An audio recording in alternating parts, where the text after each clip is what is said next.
বাপরে, ওটা কি মাছ? তিস্তা নদীতে মাছ ধরছেন মৎস্যমন্ত্রী। চাচা আমাদের অঞ্চলে অত্যন্ত বিখ্যাত একজন মৎস্য শিকারী।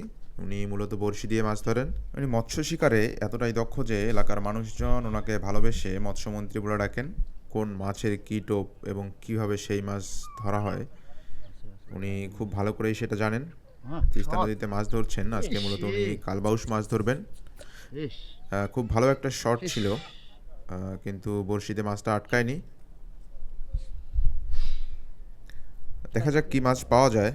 চাচা মূলত একজন খুবই দক্ষ শিকারী। উনি কী মাছ কোন টোপ দিয়ে ধরতে হয় এবং নদীর কোন জায়গায় কোন মাছ থাকতে পারে এটি উনি খুব ভালো করে জানেন।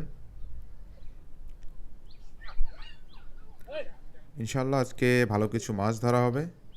দেখতে থাকুন ভিডিওটি শেষ পর্যন্ত। শুরুতেই একটি হিট মিস হয়ে গেছে, যেহেতু এটা নদী এবং এখানে মাছ ধরা খুব একটা সহজ কাজ নয়, যার ফলে প্রত্যেক হিটেই বা প্রত্যেক টানেই যে মাছ পাওয়া যাবে সেটা সম্ভব নয়। টান তো দেখি এরকম মনে হচ্ছে। বড়শির টান দেখে বোঝা যাচ্ছিল বেশ ভালো সাইজের একটা মাছ আটকিয়েছিল বড়শিতে। আশা করি আরও একটি বড় মাছ ধরবে। দেখতে থাকুন। নদীতে বিভিন্ন কারণে এবার প্রচুর মাছ হয়েছে, বিশেষ করে কালবাউস মাছ এবং আইড় মাছের বেশ আধিক্য দেখা যাচ্ছিল নদীতে।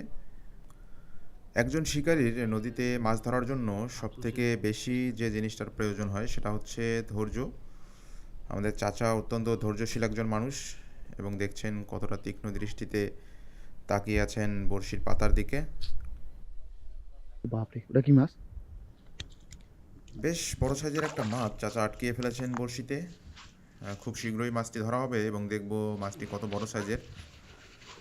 বেশ বড় মাছ। উড়াবেন কোন সাইড দিয়ে?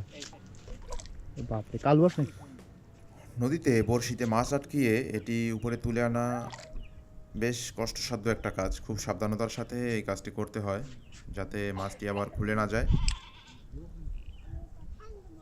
যে কোনো সময় মাছটি বড়শি থেকে খুলে যেতে পারে, তাই খুব সাবধানতার সাথে মাছটি ধরতে হবে।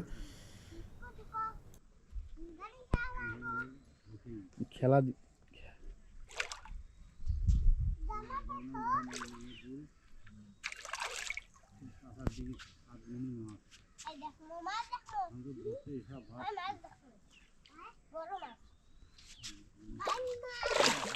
আরে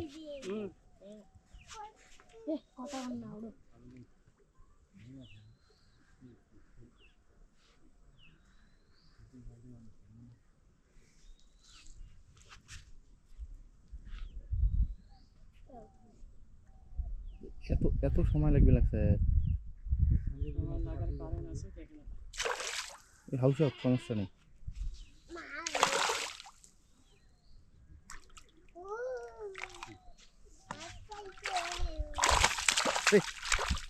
ও শাবাশ।